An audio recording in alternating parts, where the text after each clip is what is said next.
أعوذ بالله من الشيطان الرجيم.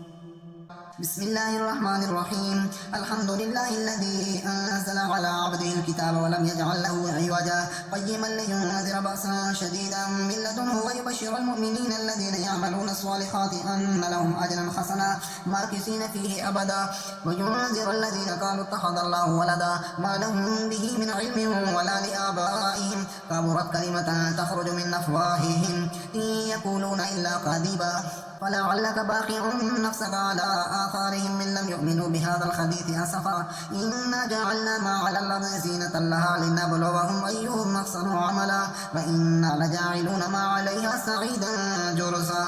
أم حسبت أن أصحاب الكهف والرقيم كانوا من آياتنا عجبا إذ أوى الفتية إلى الكهف فقالوا ربنا آتنا من لدنك رحمة وهيئ لنا من أمرنا رشدا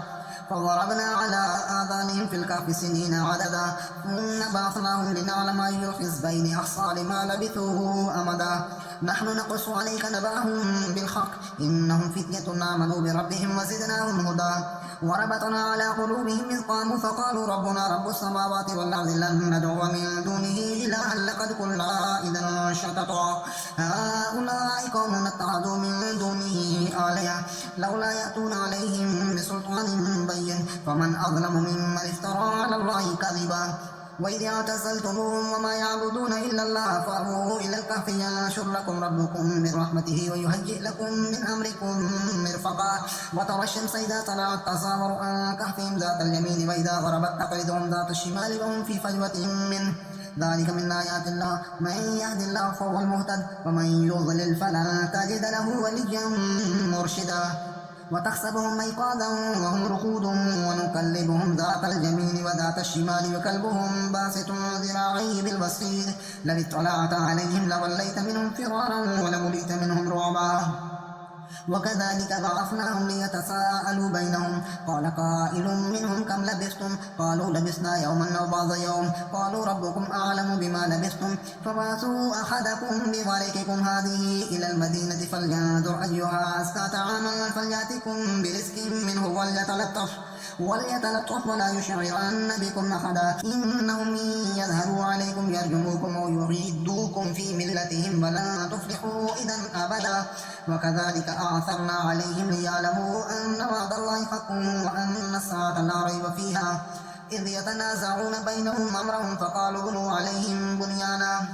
ربهم أعلم بهم قال الذين غلبوا على أمرهم لنتخذن عليهم مسجدا سيقولون ثلاثة رابعهم كلبهم ويقولون خمسة سادسهم كلبهم رجما بالغيب ويقولون سبعة وثامنهم كلبهم قل ربي أعلم بعدتهم ما يعلمهم إلا قليل ولا تمار فيهم إلا مراء ظاهرا ولا تستفت فيهم منهم أحدا ولا تقولن لشيء إني فاعل ذلك غدا إلا أن يشاء الله واذكر ربك إذا نسيت وقل عسى أن يهديني ربي لأقرب من هذا رشدا ولبثوا في كهفهم 300 سنين وازدادوا 9 قل الله أعلم بما لبثوا له غيب السماوات والأرض أبصر به وأسمع ما لهم من دونه من ولي ولا يشرك في حكمه أحدا واتل ما أوحي إليك من كتاب ربك لا مبدل لكلماته ولن تجد من دونه ملتحدا واصبر نفسك مع الذين يدعون ربهم بالغداة والعشي يريدون وجهه ولا تعد عيناك عنهم تريد زينة الحياة الدنيا ولا تطع من أغفلنا قلبه عن ذكرنا واتبع هواه وكان أمره فرطا وقل الحق من ربكم فمن شاء فليؤمن ومن شاء فليكفر إنا أعتدنا للظالمين نارا نحاط بهم سرادقها وإن يستغيثوا يغاثوا بماء كالمهل يشفي الوجوه بئس الشراب وساءت مرتفقا إن الذين آمنوا وعملوا الصالحات إنا لا نضيع أجر من أحسن عملا أولئك لهم جنات عدن تجري من تحتهم الأنهار يحلون فيها من أساور من ذهب ويلبسون ثيابا خضرا من سندس واستبرق متكئين فيها على الأرائك نعم الثواب وحسنت مرتفقا واضرب لهم مثل الرجلين جعلنا لأحدهما جنتين من أعناب وخففناهما بنخل وجعلنا بينهما زرعا كلتا الجنتين آتت أكلها ولم تظلم منه شيئا وفجرنا خلالهما نهرا وكان له ثمر فقال لصاحبه وهو يخابره أنا أكثر منك مالا وأعز نفرا ودخل جنته وهو ظالم لنفسه قال ما أظن أن تبيد هذه أبدا وما أظن الساعة قائمة ولئن رددت إلى ربي لأجدن خيرا منها منقلبا قال له صاحبه وهو يخابره أكفرت بالذي خلقك من تراب ثم من نطفة ثم سواك رجلا لكن هو الله ربي ولا أشرك بربي أحدا ولولا إذ دخلت جنتك قلت ما شاء الله لا قوة إلا بالله إن ترني أنا أقل منك مالا وولدا فعسى ربي أن يؤتيني خيرا من جنتك ويرسل عليها حسبانا من السماء فتصبح سعيدا زلقا أو يصبح ماؤها غورا فلن تستطيع له طلبا وأحيط بثمره فأصبح يقلب كفيه على ما أنفق فيها وهي خاوية على عروشها ويقول يا ليتني لم أشرك بربي أحدا ولم تكن له فئة ينصرونه من دون الله وما كان منتصرا هنالك الولاية لله الحق هو خير ثوابا وخير عقبا واضرب لهم مثل الحياة الدنيا كماء إن أنزلناه من السماء فاختلط به نبات الأرض فأصبح هشيما تذروه الرياح وكان الله على كل شيء مقتدرا المال والبنون زينة الحياة الدنيا والباقيات الصالحات خير عند ربك ثوابا وخير أملا ويوم نسير الجبال وترى الأرض بارزة وحشرناهم فلم نغادر منهم أحدا وعرضوا على ربك صفا لقد جئتمونا كما خلقناكم أول مرة بل زعمتم أن لن نجعل لكم موعدا وأوتي الكتاب فترى المجرمين مشفقين مما فيه ويقولون يا ويلتنا ما لهذا الكتاب لا يغادر صغيرة ولا كبيرة إلا أحصاها ووجدوا ما عملوا حاضرا ولا يظلم ربك أحدا وإذ قلنا للملائكة اسجدوا لآدم فسجدوا إلا إبليس كان من الجن ففسق عن أمر ربه أفتتخذونه وذريته أولياء من دوني وهم لكم عدو بئس للظالمين بدلا ما أشهدتهم خلق السماوات والأرض ولا خلق أنفسهم وما كنت متخذ المضلين عضدا ويوم يقول نادوا شركائي الذين زعمتم فدعوهم فلم يستجيبوا لهم وجعلنا بينهم موبقا ورأى المجرمون النار فظنوا أنهم واقعوها ولم يجدوا عنها مصرفا ولقد صرفنا في هذا القرآن للناس من كل مثل وكان الإنسان أكثر شيء جدلا وما منع الناس أن يؤمنوا إذ جاءهم الهدى ويستغفروا ربهم إلا أن تأتيهم سنة الأولين أو يأتيهم العذاب قبلا وما نرسل المرسلين إلا مبشرين ومنذرين ويجادل الذين كفروا بالباطل ليدحضوا به الحق واتخذوا آياتي وما أنذروا هزوا ومن أظلم ممن ذكر بآيات ربه فأعرض عنها ونسي ما قدمت يداه إنا جعلنا على قلوبهم أكنة أن يفقهوا وفي آذانهم وقرا وإن تدعوهم من الهدى فلن يهتدوا إذا أبدا وربك الغفور ذو الرحمة لو يؤاخذهم بما كسبوا لعجل لهم العذاب بل لهم موعد لن يجدوا من دونه موئلا وتلك القرى أهلكناهم لما ظلموا وجعلنا لمهلكهم موعدا وإذ قال موسى لفتاه لا أبرح حتى أبلغ مجمع البحرين أو أمضي حقبا فلما بلغا مجمع بينهما نسيا حوتهما فاتخذ سبيله في البحر سربا فلما جاوزا قال لفتاه آتنا غداءنا لقد لقينا من سفرنا هذا نصبا قال أرأيت إذا غينا إلى الصخرة فإني نسيت الحوت وما أنسانيه إلا الشيطان أن أذكره واتخذ سبيله في البحر عجبا قال ذلك ما كنا نبغي فارتدا على آثارهما قصصا فوجدا عبدا من عبادنا آتيناه رحمة من عندنا وعلمناه من لدنا علما قال له موسى هل أتبعك على أن تعلمني مما علمت رشدا